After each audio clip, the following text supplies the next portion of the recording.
background music. Is this going to be playing the entire time? No, it's going to be gone. It's going to be gone in a bit. It's like a 70s Where they sell, floor 7, where they sell socks. Seller, you gotta get like some local flair, man. Oh yeah, that's true. We gotta have some sort of cumbia or something when I come into the moment here. You like cumbias? I must say I do. I hung out at the Imperial Ballroom over off of Callahan. I know you're probably not familiar with that. Nope. Where you showed up when you go to the party, and I don't know. This giant mic is right here by my face, like mic right here. Yep, you're good. You're good. But yes, the Imperial Ballroom, where you okay. Before I even start talking about politics and this podcast and how we're dusting off the cameras tonight, I'm gonna. It's Imperial Ballroom. I don't know if everybody knows this. No. Sal knows this. I don't know if you had this in Eagle Pass. Your wife Edith, if she's watching, I can tell you right now, Edith 100% was probably hanging out at the Imperial Ballroom. Back where any place where you hung out, San Antonio. Get with me on this. We're coming back, so we got to build this whole this following back. It's going to take a little bit of time, but we're coming. If you've ever been to an Imperial Ballroom or a ballroom where there was on the weekends either a bingo hall, and then if they sold the little buckets of ice, right? The plastic buckets that big, and they had cheese and orange slices on top of the bucket, and they called those, if anybody knows or remembers, I'll give you a few seconds to think about setups. So you would go to the hall and buy the setup, and then you would go sit at the table and you party, dance, or whatever, and that was the show, right? You would, it is what it is. You would buy the setups at the Imperial Ballroom or Randy's or wherever you went, and you'd have a good old time. So it's a random offshoot as we're starting. Sorry, a few minutes late. Look, we said the broadcast was coming back, so tonight is just simply, we're just dusting off the cameras, man. We're setting up in the studio here. I've got this weird mic that seems like it's stabbed me in the eyes, but that's okay. I got my mic up right here. So tonight's just a little bit we're back. We're going to talk for a few minutes. We're going to make sure the cameras are working. We're going to get eventually back to graphics and people sitting up here and talking and hanging out and discussing all things San Antonio, all things politics, all things City Hall, Spurs, Gina Jones, Marbach Road, you name it, we'll go right down the list. And eventually what we want to be able to do is kind of take it on the road too, right? Which is we'll go out into a community or district or sit with a council person and just have some fun, man. Like this world we're living in of politics and all this stuff that's happening downtown. Yes, people like me love it. I find it interesting. I'm always reading and arguing and talking about the issues. But at the end of the day, right, there's these 11 people that are downtown, and then there's thousands upon thousands of city staff people, and they're all working towards one goal, and that's taking care of the city, doing the work for us, whether it's streets, sidewalks, whether it's these issues like a Spurs Arena, Project Marvel, whatever it is, right? All these things are popping around. All this information's flying. You've got the media over here. You got the city communications department. You got council members. You've got a council office, and everybody's trying to tell you how our city's running, where your dollars are going. We've got CPS Energy. We've got Greg Abbott, elections. I got Brandon Herrera. We've got political campaigns, James Tallarico. You name it, right down the line. We have all of these people and all these issues floating around our city. So the number one thing we can do, and I've always said this from day one, the number one thing we can do is just talk about it. Like, this is what I think or believe, right? And I want to know what you think or believe. And then together we'll argue it, debate it. And if it ends up at the end of the day we agree, fantastic. If it doesn't, then we're just going to move on to the next issue. But we've lost that somewhere along the way, right? So, I want to kind of try to bring some of it back. If I have the ability to sit with a Misty Spears or a Mark White, I can go talk to a Rick Galvan. And if I can talk to a Rick Galvan, I can talk to a Grant Moody. If I can talk to a Grant Moody, I can sit down and talk with Ron Nuremberg. I can talk with, I don't want to say Javier Salazar because that one I probably, just kidding. That's a joke.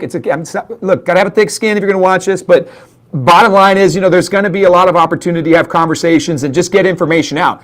Because this is something I've always said from day one, and what I want to make podcasts and information about. There's two things that elect people or our actions and the things that happen Hall or government or whatever. There's two words. They both begin with the letter A.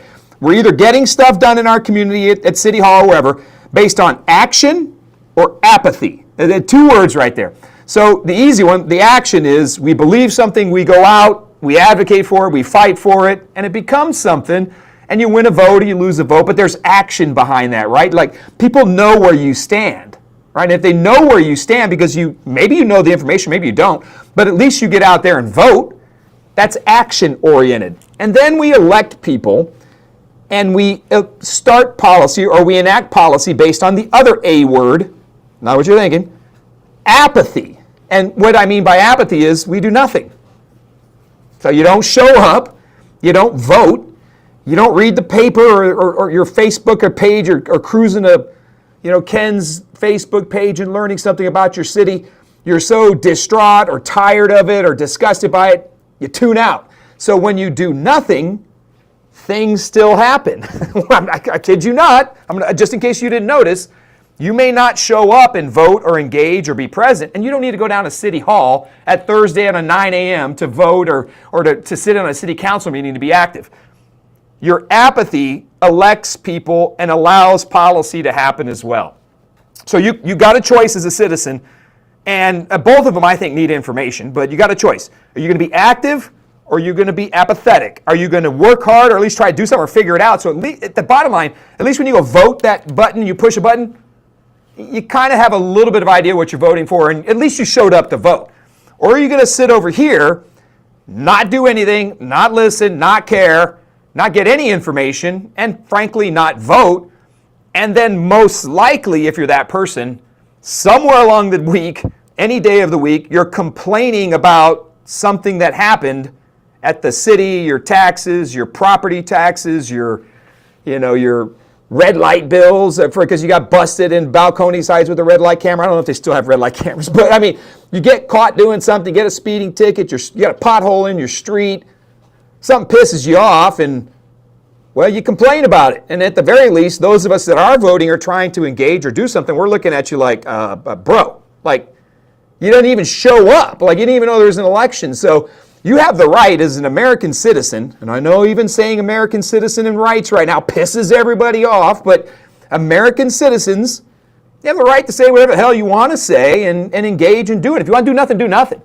And you can still complain about it as the day is long, but trust me, action gets more done in our cities. So that's what we're going to do, right? Take it on the road. If you have any ideas or information people want to talk to, this thing needs to be rebuilt. I mean, Salo is on the other side of the camera over there. When we were humming with this thing, and we took a break because sometimes you just need a break, right? You need to move on. You need to figure out other things in your life. You need to work. You need to build stuff, right? Or family or job or career. All these things take priority, frankly, over politics and all this other stuff. But nonetheless, Salo and I, when we had this thing humming, man, we would go to town halls. There'd be 500-600 people following the podcast. On an average night, it was, we're at 80 to 120, and the views are off the charts, and that's what we want to get to. But if it's just a handful start, this is what we're going to go with. We're going to start talking about issues. I'm going to point you in some directions and give you some information. Like I said, tonight's just it's a test run, right? We're getting the room ready. We got the creepy microphone by my face ready to go. I'm mic'd up here. I start with a goofy story about setups at the Imperial Ballroom, but at the end of the day, I got to tell you, man, I love San Antonio, and I just, for some reason, I don't know, keep wanting to talk about it, and I keep thinking, and I'm going to leave you with this before I get into some issues, some things I want you to think about. That's what tonight's about. I'm not going to hit you with graphics and dollars and value. I'll give you some facts, things to watch out for tomorrow, and I'll tell you why tomorrow is important in the next couple of weeks. But at the end of the day, man, I keep coming back to it, and some people are like, dude, you've been around this for so long, you keep going, you keep talking. People post something, right? Michael Carlos from the Current. The Current's never been a fan of me, right? Michael Carlos over there crushing it, by the way. Hopefully he sees this. And I encourage all of you to go follow Michael Carlos at the Current. Dude is crushing it. He's bringing a different perspective to the Current. He's bringing information out there. He's a great reporter. He's a great storyteller more than anything. He called me and did a little piece on this, and we were laughing about it. He goes, man, we're gonna get trashed in the comments. I'm like, yeah, I probably will. People will say anything they want to say, and you have to ask yourself a question when you get involved in this stuff, especially politics or city. You're working on an HOA or you're part of your neighborhood association. Someone's always complaining. You're trying to make a little difference in your neighborhood. Remember this: people are going to say whatever they're going to say. The question you got to ask yourself: is it true? Is what they're saying true? And 9 times out of 10, people are so full of it nowadays is because we're getting our information from all these crazy places, and the ones complaining the most have the least amount of information. So my goal, hey man, I'm going to change some of it. You know, we got guys like Michael Carlos. Tomorrow morning at 7:45, I'm going to be up on, I think, WOAI in the morning and talking about this Spurs revote thing. Please listen to that. Had a recent op-ed in the Express News about jail deaths and what we're doing at our city, right? People dying in the Bexar County Jail. So we can have fun with it. We can make jokes. We can do a podcast. And maybe in the next couple of weeks, we'll start throwing up our goofy memes and doing things that are, I don't know, just make me laugh about politics, and I hope to make you laugh too. But through it all, at the bottom line, like when I look at the base answer as to why we need to talk, it's because I want the place, right, our place, our piece of Texas, our piece of San Antonio, whatever it is, whether you're in District 5 and you're living down off of Buena Vista, or you live up a District 8 and, you know, off I-10 in Dominion, or you're over on Porter Street in District 2, or you're in the South Side, like wherever you're at, that your little piece of San Antonio gets just a little bit better because you know a little bit more and you care a little bit extra. And if you do that, I think we're going to get somewhere. And the beauty of politics and governance and government is it's ran on a vote, and he or she with the most votes, or the issue with the most votes, wins. It's usually 50 plus 1. Whoever gets more than 50%, 50 plus 1, is the victor. So, and that's how things go, which leads me to a couple things I want you to think about. I think we do have one graphic. Sally, can you put up the graphic of Mayor Jones? I don't want to inundate you tonight. Like I said, we're testing. We're getting microphones ready. We're putting wood shiplap in the background here. I mean, everything's kind of gearing up. But here's the mayor, right? And she's out there pushing for a revote. You got to keep an eye out on this one, right? So the mayor, City Hall is got a lot of issues.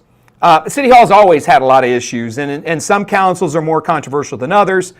Some are more business-oriented. Some are more community-oriented. But over the years, everything has shifted. And our council has become much more focused on social projects than business projects or the growth of our city or selling us, or major corporations or corporate relocations. And aside from the Spurs vote, a lot of our efforts and things have drifted from City Hall. So a few top things to think about over the next couple of weeks. One is this Spurs vote.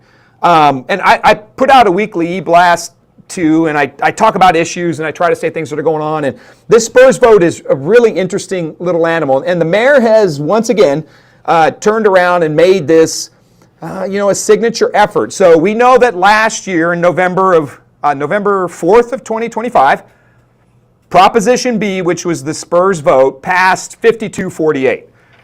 For the record, I was opposed to that. I just felt like $489 million is not a good answer for a city that's struggling with street issues, sidewalks, public safety, not enough airport police officers. You can go right down the line, all kinds of issues. Does a $500 million check to a sports franchise make a lot of sense? Now, the answer to me was no, so I went out there and worked against it and did all I could, and we came up a little bit short, and that's fine. We didn't have $10 million like the San Antonio Spurs did to run an election campaign. We had no money. So the power, I think, of just voicing people and got out there, 52-48. Now, that passes, and of course, we miraculously find out that the city has a $150+ million budget shortfall shortly after the vote. That's fine. The county's short $100 million. That came out of nowhere. I find it hard to believe that politicians and their budgets didn't know that a shortfall was coming, but hey, it is what it is. Here comes the vote. It passes 52-48, not an overwhelming win. And then it kind of parks itself as they try to figure out how they're going to implement this $1 billion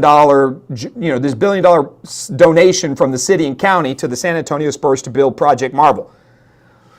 Then the Spurs go on this, let's admit it, amazing championship run. And of course, everybody's like, that's probably why we're spending the money right there, right? So it goes along, and now we return. Championships run is over. Spurs lose in the finals.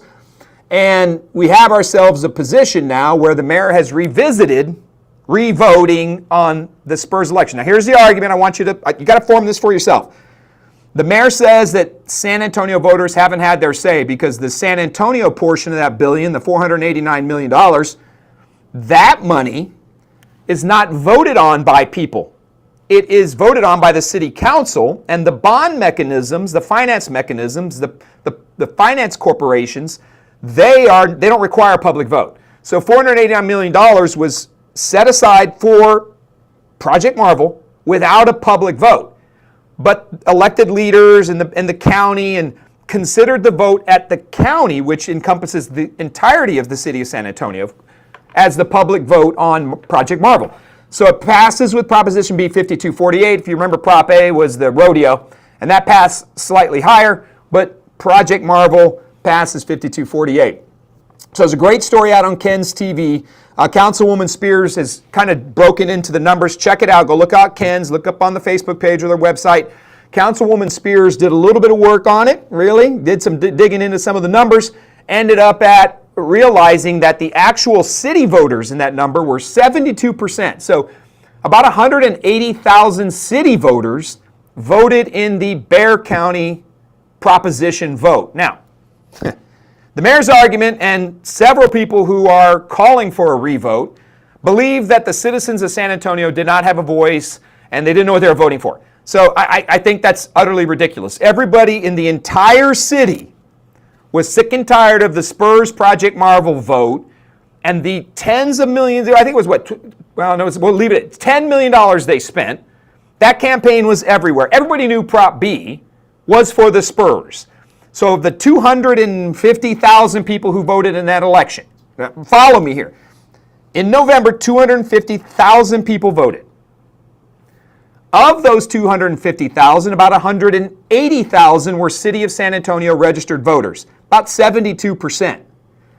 They knew exactly what they were voting for. And this, by the way, was prior to the championship run. The fact is this, and it's simple, and I want you to form your own opinion on it. Here's the straight fact and the honest call out. The citizens knew what they were voting on. The citizens wanted the Spurs. Was it overwhelming? No. I mean, 52-48 is not a massive win. But nobody wins in politics anymore with these 60, 70% victories. Politics has gotten so polarized and crazy that the victories are now minor. They're very small. A 4-point win is a big win in politics nowadays. So 52-48 was the win. It turns out that the city voters, 72% were about 51.5 to 48.5, and a clear victory for a Spurs arena. So another arena vote just doesn't make any sense. At some point, you got to move on. You got to hold the Spurs accountable for their community benefit dollars. You got to hold them accountable to bring in local contractors, bring in local businesses, and to hire local and to pay good living wages and to get that arena paid off as quickly as possible. We've got to hold our elected officials for that as well. My read on the whole thing is the mayor doesn't have the votes to get a revote, and she shouldn't.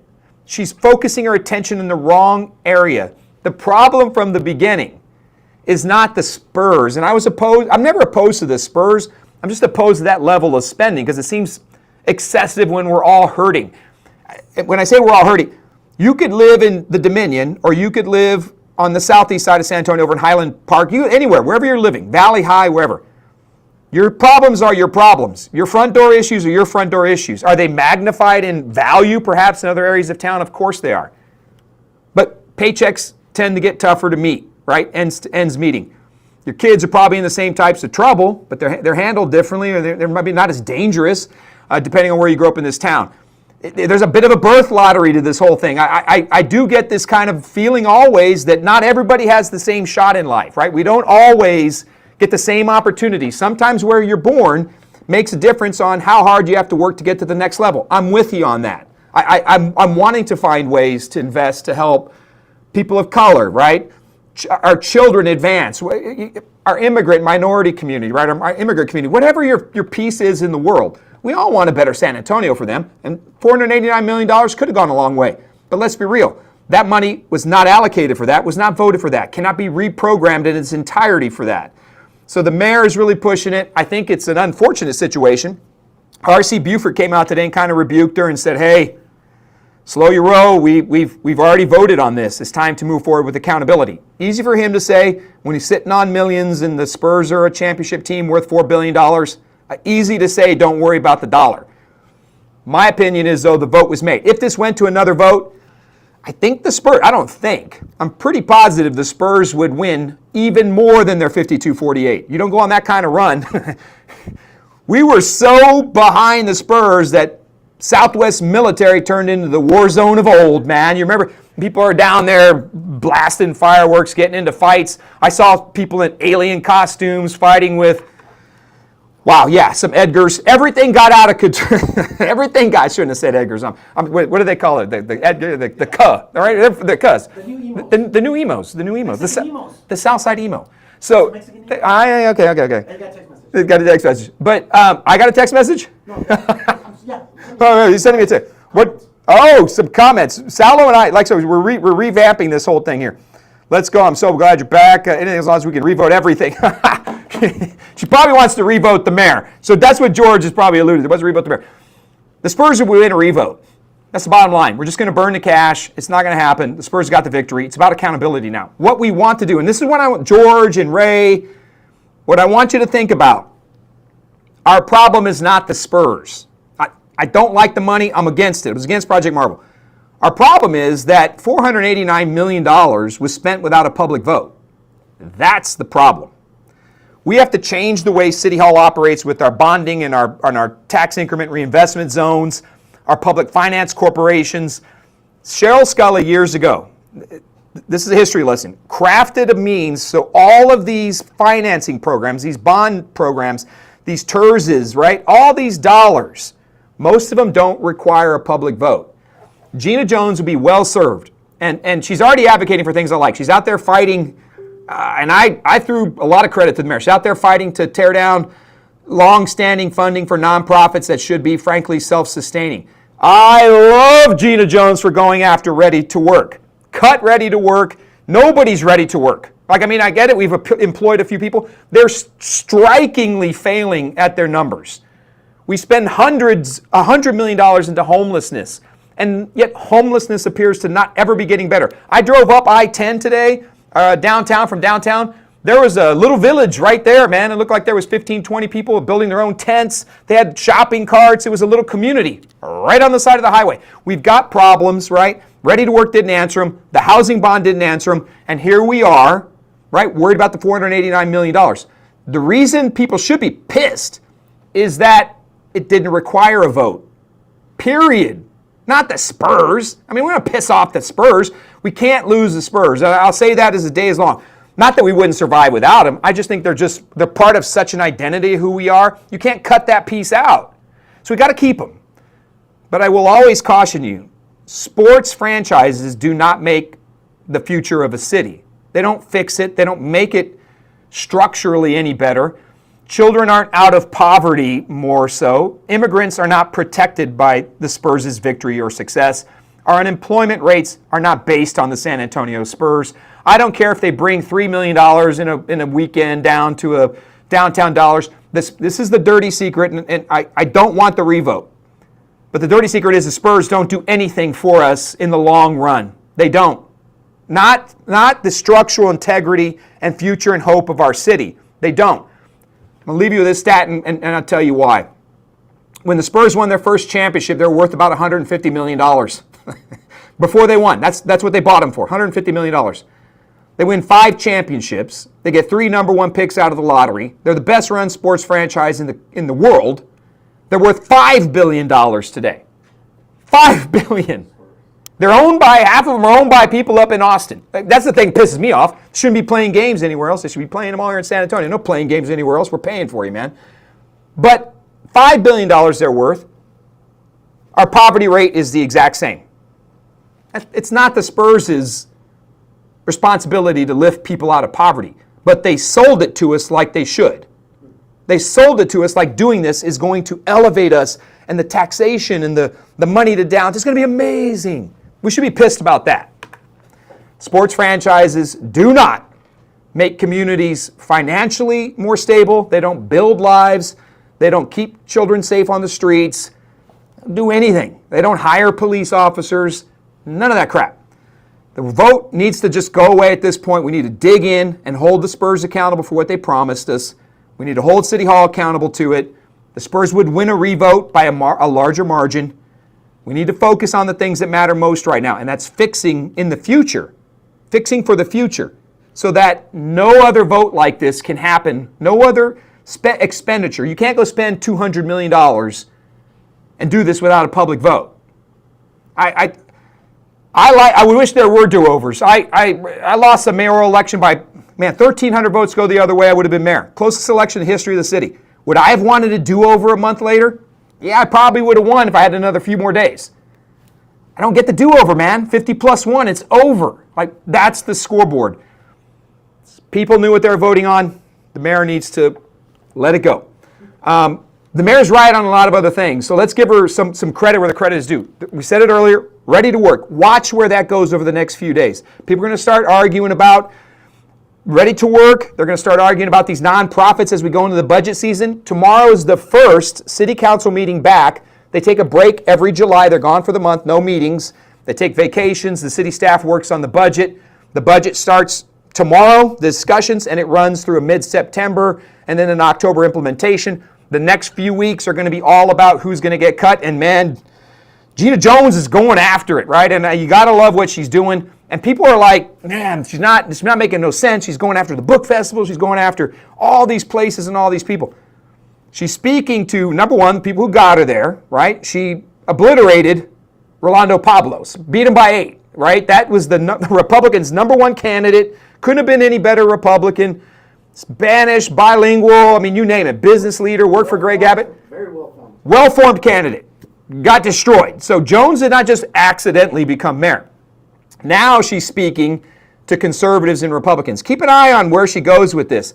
I think it's a great strategy to be showing up and talking about cutting the budget. If there's a $150 to $175 million budget shortfall, something has to go. And please, for the love of God, citizens, residents, families, broadcast watchers, whatever, you don't cut it out of the backs of public safety. You don't go to the police and fire and cut those budgets. Frankly, you go to these nonprofits and these other organizations and these wasted expenditures. And some people may say, man, it's only $250 grand, man, what do you care? It all adds up over time. We spent $100 million into homelessness. Now, some of that's federal funding. We don't get to reprogram it, but we're dumping millions upon millions of dollars into projects. The mayor is on that, and she needs to expand her cut list. Everybody who's drawing a dollar needs to have a plan to not take that dollar at some point in the future. The mayor executes that. I think she's got some opportunities here. What the mayor has struggled in is snatching defeat from the jaws of victory. Like if she has the opportunity to pull a loss out, she finds a way to do it. Now I think, though, she's hit a bit of a stride because the Republicans, a lot of my Republican friends are looking at her like, hey, man, you go, ready to work. Let's cut the botanical gardens and the $1 million over here, the book festival, all these nonprofits. She screwed up on the Bonham. Nobody cares about keeping the Bonham open, but the Bonham attendees, which are about 0.5% of our city, care. She stumbled a little bit right there, but she's smart enough now at this point on that issue. She's backing off of it. She's moving on to other things that matter. She's recently showing up over the next 3 days at senior centers, which is questionable, pitching her revote for the Spurs. She's after it, man. I think she's doing a lot of that. I'll tell you, I'll give you this story about Gina, then we'll move on to something else. Gina Jones, right? I don't like the public perception. When she's up on KSAT and she does her Mondays with the mayor or whatever it is, I guess she's standing and she's like 2 feet shorter than other people. I mean, it looks ridiculous to me, but she gets on there and she's not thinking about how she looks. And it comes across very stilted sometimes, and she's very direct and quick talking, and there's all this stuff going on. But that's not the real person. So I was working at my church, Little Flower, and the mayor showed up with her mother, was walking around, and I saw a very personable human being, I mean, talking to everybody. And that person is the person I want to see. I was kind of stunned. I'm like, well, that's not a whacked out crazy person who's looking to pull DC politics into San Antonio. She did really good. That's the more of it we need. The more that woman goes into the community, the more successful she's going to be. The more she fights for people who have no voice, the more successful she's going to be. The Spurs issue is paying off for her.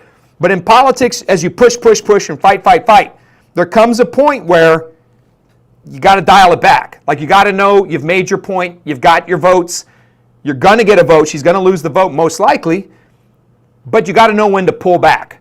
and you got to know when to say, I've extracted every bit of blood I can out of this issue. It's time to move on. But look, she's hit some stride recently, and I think it's good, man. And there's nothing wrong with hitting these issues and making sure that she's out there and she's visible. Because when she's visible, right, and not picking fights with people like R.C. Buford and the Spurs, when she's visible and she's out on these budget issues, the next 45 days, trust me, she has a massive opportunity to raise her profile, to be a public fighter, to stand for budget safeties and concerns. That budget is now on her. Although still to some extent it belongs to Ron Nirenberg. And Ron's in a tough fight with the county judge. He's got to run again. He's trying to win. He won the primary. He's got an opponent in the general, should win that. But here's the fact. What we're seeing with all this is owned by Ron Nirenberg. All the programs that Gina wants to cut and what's failing right now, ready to work, all these homelessness issues, the housing bond, those are all Ron Nirenberg programs. And if you haven't noticed this, Jones has been going after Nirenberg's successes. She's right to do that. Now, he's running for county judge, and he's going to take what he did for mayor over to the county, and very likely going to win that and implement the same crap over there. But it's shown to have failed at the city of San Antonio. By all metrics, the major signature wins of Ron Nirenberg have turned out to be failures on the whole. That's a fact. The city is absolutely no better for the 8 years of that. But that's not sour grapes or anything like that. Look at Ready to Work. Total failure. The housing bond has not made housing any more affordable, and there's not more people living in homes. We've lost the mentality of home ownership. People now are just getting to people who advocate for home ownership. It's stacking them in apartment complexes that are low-income housing, or they're tracked by this, or they're Section 8, or whatever people want to call it. It's not a path to home ownership or owning a piece of your own, or that used to be the American dream. Now it's just let's get a roof over them, and in that particular case, wasting hundreds of millions of dollars to the housing bond. These are all broken issues. The mayor's right to go after them, and we got to give her credit for where credit's at. Now, a couple other issues to keep an eye out. Watch what comes out after tomorrow. A lot of talk going to happen. They're back for the first meeting tomorrow. They're going to get into all these little issues. Now, over the next 2 weeks, you're going to see the Spurs revote. You're going to see voting on community benefits agreement with the Spurs, and that $70 million they agreed to pay. You're going to start seeing poking at nonprofits. Where's the city going to cut this $150, $175 million? You're going to see issues about airport police, park police. The SAPD contract was done, thank goodness, but it still has to be voted on. Is that a good contract for police officers? Part of me would argue no. I've been in those trenches before on that issue. I think we should talk a little bit about the police contract and how that attracts police officers, how it keeps them. Is it a contract that works for them going forward in the future? It's a fair argument discussion. We should talk a little bit about that. And then we're going to see these elections wrap up. And that's kind of where I'll end tonight, because we're camera stayed on. We've got everything moving. Everything's looking good. I got my PJ's tea right here. So we have some level of success tonight. This is what we want to do, just kind of crack the door open a little bit and say this is where we're going. But elections are going to be a hot topic going forward. We've got some big races. Now, this I will say, and this is nationally too, as well as it comes down to the local piece around here. My opinion, if elections were held today, Republicans are getting drilled across the city of San Antonio. Once again, we're going to get annihilated. And we're going to get annihilated because we are not telling a story of who we are and what we believe. Faith, family, small business, public safety. We've fallen out of some of those things. And, of course, the national politics, the Austin politics. And, by the way, oh, my God. Greg Abbott coming out yesterday, getting ready to kill or try to eliminate CPS Energy because we own it. We're going to dig into that some more because that's going to take some analysis. I do not agree with the governor that eliminating the CPS Energy is a good thing for the city of San Antonio. It's not. It may look good as a campaign pledge or promise to break up a monopoly, but I want to give some people some thought about that here in a second, and I want to give you some points to go look at. But the politics of everything are going to ramp up. It's going to get real nasty, and things are going to get bad. You got pretty much Tallarico and Paxson going to annihilate each other into craziness. You've got Brandon Herrera and Katie Stout. You've got Carlos de la Cruz over there and Johnny Garcia. You've got Christian Carranza and Jorge Borrego. You got Mark LaHood and Zach Dunn. There's some good races. But the field right now does not look good for Republicans. So they got to think more about what they're selling, right? And there's some things I've got a lot of concern about. And I'll say this. this Tallarico-Paxton thing, if the Democrats stay motivated, we're in a lot of trouble. Republicans are. And I'll say we because I'm a Republican. I'm going to vote Republican. But if they stay motivated, we're going to get annihilated. In today's current environment, this is a simple prediction. Christian Carranza cruises over Jorge Borrego. Jorge Borrego beat Desi Martinez in the 118, John Lujan's old seat. Carranza's got, she's going to have the money, the finance, the votes, and she's going to get it done. That seat we're going to lose. That was held by Lujan since, I think, the first Republican since Reconstruction to have won that seat. He, of course, tried to run for Congress, came up a bit short. Carlos de la Cruz took it out. 118 is gone. I think the governor will probably try to pour some money into that thing, but Borrego moved into the district. It's a hard sell for me. I just don't see how Carranza comes up short. I think the real marquee race to watch is going to be this Stout and Herrera run. Brandon Herrera's got because we know what happened with Tony Gonzalez. He stepped down and resigned. Herrera now picks up the seat. Herrera's got a tough run. And here's a funny thing, right? Republicans redistricted all these seats in some effort to hold on to them. And it looked for a while like maybe that effort was not going to pay off and we had some problems. But now it looks like those extra 1 or 2 points are going to at least keep Republicans motivated and can keep us in the fight. Because frankly, the Democrats locally are super motivated, man. Like here's the thing about Democrat voters. They're like buffalo, man. They'll go right at the issue and they'll never stop and they'll go right off the cliff. Like here's the cliff, right? Like the Democrats won't stop. If they're that's why we have Gina Jones. Let's be real here. The Democrats gave us Gina Jones. They voted her in. This is why we got what we have. I'm not trying to be sarcastic. The Democrats just vote for whoever. I mean, they make it matter. If it shows up and that's the Dem, I'm with you. Republicans don't have the same mentality. We'll stay home and we won't vote. We got to switch that. We got to think about that. But the Democrats are super motivated. So it's going to be exciting to talk about these races. Mark LaHood and Zach Dunn. It's going to be a good race up there in the 121. I think Mark LaHood is going to pull that thing out. Mark he's really gone up there and made votes that were right for his community and district. He beat Steve Allison back in the day, then won re-election. Now he's got a tough run against former prosecutor Zach Dunn. It's going to be a fun one. But I think Mark LaHood has a hell of a shot to hold on to that seat. Carlos de la Cruz and Johnny Garcia. Carlos de la Cruz, his sister's Monica de la Cruz, the congresswoman from South Texas. Carlos should be able to hold on to that seat. He's got a lot of work to do. The 23rd in Brandon Herrera and Katie Stout. Now, this is an interesting race.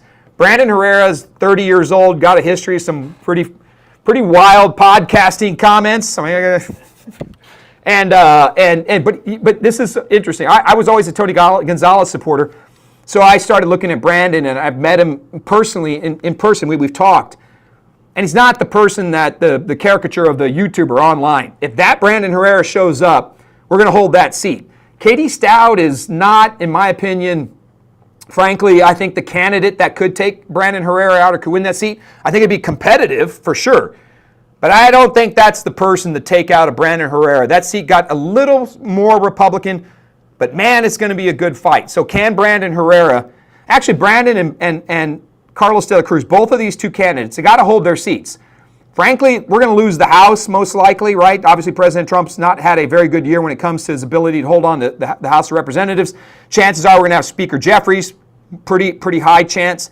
But we need to hold on to those 2 seats. Now, people don't know this, but a majority of those votes come from Bexar County. Bexar County is highly motivated. The Democrats are highly motivated. The Republicans are not, and they need to come out and they need to work harder for this. Brandon Herrera and Carlos de la Cruz, the best thing they can do is to work Bexar County like there's no tomorrow. When a majority of the votes come from Bexar County, you have to forget the past, this rhino crap and everything else. You got to let all that go. You need every Republican independent vote you can get. Those 2 races are going to be fantastic. Brandon Herrera has got some pretty tough press lately. I was going to put some of those graphics up, but the kids may still be awake, and we want to see some of that tonight. Or you may be eating dinner when I show it, and it's going to make you sick. But he's a YouTuber, man. He's a podcaster, man. It's about clicks and video, and everything's out of context or in context. So you got to talk about that. So it's going to be a fun race in the 23rd, fun race in the 35th. And then we've got Carranza. We talked a little bit about that. Mark DeRazio is going to be safe. He's going to pull that victory out. And then at the end of the day, it's the Tallarico-Paxton thing. That's like a race to the bottom, man. It's like who can dig the deepest hole. James Tallarico, right? That dude has no business representing the state of Texas. I'm just going to say it. If you're a Democrat following me, you never follow me again, I'm sorry. Tallarico's beliefs and his faith beliefs, which, by the way, I don't go around touting my faith and screaming faith in politics. But that dude's a false prophet. This time I'm going to say it. The things he says about faith, we're going to dig into those things because, man, they are wrong to the core. They are wrong in how he talks about how he takes faith and tries to, for instance, abortion's okay because of Mary did this, or you can do this with your life because God says this over here. And the Bible, he manipulates things and turns it into a conversation. That's going to be we're going to dig into some of those over time because James Tallarico's beliefs don't match the Texas beliefs. I'm not worried about Gina Hinojosa. She's going to get Wendy Davis beat. We're nowhere near that. I'm not worried about her. Tallarico's the one that concerns me because he can put himself out there and create this impression of something that he isn't. And I've been reading some stories lately that the independents are falling for that right now. But the Republicans are going to have to come out in full force and really hammer home Tallarico's own words. You know, Jesus was a radical feminist and crazy stuff that he says about our faith, about Jesus, about God, about where he wants to spend his money, about open doors and immigration. It's just a lot there. Now, you've got Ken Paxton, though. And let's be real, there are a lot of opportunities there, man. Like, there's a lot of good stuff to hit Ken Paxton on. It's going to be hard to talk about family values when family values aren't good at home.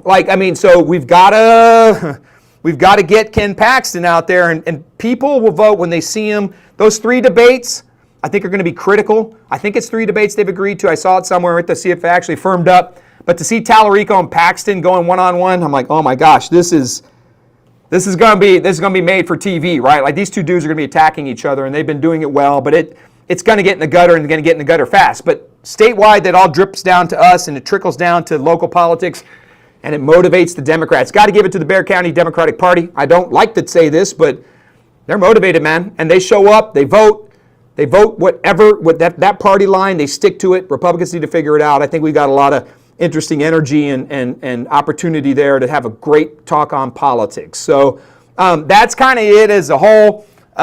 Look, tonight, like I said earlier, and I don't know how long we've been at it, 40 minutes? We're just talking tonight. I wanted to get the cameras back on and have some conversation, right, about where this was going and to keep a few things at your top of your mind. And this I'll leave you with about podcasts and politics and people. Why talk about things that matter, right? Why talk about these things in the first place? Does it really matter what Gina Jones does? Does she affect my life? I don't care what happens at City Hall. Or none of that crap matters to me. It doesn't bother me. I'm going to leave you with this story, right? You go to sleep at night and it's hot. Like right now, it's lava hot in San Antonio, right, man? Like people are melting. It's like 100, feels like 125, right? This is a crazy, torturous season of heat. But let's say you go home, you're getting ready to go to bed. It's warm in the house, so you turn up the dial on the CPS Energy, right? You turn up your air conditioner, your CPS Energy bill goes up a little bit. Guess who owns CPS Energy? City of San Antonio. As I told you earlier, Greg Abbott wants to shut it down and take that away. We're going to dig into that, but that's a major problem. But right now, your energy bill goes up. We own CPS Energy. Let's say you wake up in the morning, you run your shower 5 minutes before you get in it. All that water, guess who owns the water? Guess who owns the San Antonio water system? The City of San Antonio. It's a municipally owned utility. You get in your car, you start driving down the road. You're on the streets of the City of San Antonio. You get a ticket because you're speeding, you're late to work. SAPD, City of San Antonio. The neighbor has his barbecue pit and car parked out in his front yard. Code compliance. There's a stray dog on the street that come in chasing after your kid. Animal care services. Your kid needs to go to the library department. You go right down the line. We have COVID hits, or I don't remember all COVID. COVID hits, Metro Health. I mean, the City of San Antonio, your property tax payment, right down the line. The City of San Antonio is interacting with you your entire day, man. This stuff matters. From what you're paying in your mortgage bill, from why is my rent rates going up? Like the veterans that are sleeping on our streets, the LGBTQ youth I'll say it, man. We've got LGBTQ youth sleeping out on streets that are homeless because they're having problems at home and they ran away, right? If that's your issue, these are all things you're affecting all day long. Your church, right? Zoning, I mean, you name it, man. It's there every day. And I challenge you to think about where's the city interacting with me, the City of San Antonio. And it's literally your entire day. It's every bill you open. It's every dollar you make. You go into any store and you spend $1, those taxable dollars are going to the city of San Antonio. They're with you every day. The least you can do is figure out, is this what I believe or want, and engage. 15% voter turnout is abysmal. For the Spurs vote last year, we got 20. I mean, that was something, but it's abysmal. So the challenge of the broadcast and the challenge over the next few weeks as we wrap this back up and get graphics and get funny, bring people on and invite them, is the bullshit about it, man. It's the talk about it. I don't care what you believe. I just care that you show up and tell me what you think, man. I don't care. I'll talk to anybody. It doesn't make any difference to me. Doesn't have to change me immediately, but I may learn something or believe something different at the end of our conversation. So we're going to talk about it. We're going to go out and talk about it and visit with people. And we're going to give you some more information, another perspective on why things matter. I'm not trying to tell you what to do or how to vote. I'm trying to tell you this is what I think. And if you care enough, man, it's okay, dude. It's like this Spurs vote. This is my opinion, man. Go out. There's no greater scoreboard in the world than a political vote. The vote stands. And that's where we are as a community. I think San Antonio has kind of struggled. And it's gone, in my opinion, downhill and off the rails. And the only way to get it back is not the 11 people at City Hall. It's the 1.7 million of us out in the community, of which about 1 million are registered voters, of which about 15% show up. So the very small minority are making the decisions for all of us. So get engaged, man, and let's have some conversations and talk about it. I love my city. There's absolutely nothing wrong with saying it out loud. Do I have friends? I have friends on all sides. It doesn't make any difference to me. I've worked with Republicans and Democrats, independents, friends with Rick Galvan just as much I am with Misty Spears and Mark White. All of these people are good people, and they join up and they do the job because they want to do something good. So we just have to get in there, jump in, talk to them, engage them, and get information and ideas out there. Watch for that Spurs vote. See what happens with CPS Energy as Governor Abbott comes after it. See what the mayor's up to on the budget over the next few days. I'll see you next week. But think about these things, because when we come back, more than anything, I'm going to just give you information, and we're going to have a little fun doing it, and we're going to poke at each other, and I'm going to call it out, and then we're going to walk away from it, and I'll still be your friend. And if you don't want to be my friend, I'm sorry. If you want to comment in my pages that I'm a blankety blank, go for it, dude. I'm still here. Nothing ever stopped. You didn't put me away. I didn't disappear and cower in my corner because I believe differently than you. What I'm saying is, let's have the conversation. Let's do it. Let's start it up. I'm thankful for Salo as we bring this little sucker back. And next week, we'll start doing a little bit better every week. And all in an effort to make this the best San Antonio possible. Go to sleep, hang out, finish your dinner, whatever you're doing. Watch tomorrow if you want to get some sleep. You can fall asleep watching the San Antonio City Council argue with each other. If not, I appreciate you. We will talk soon. This is the broadcast, and as we always end it, thank you, good night, and the broadcast is officially out.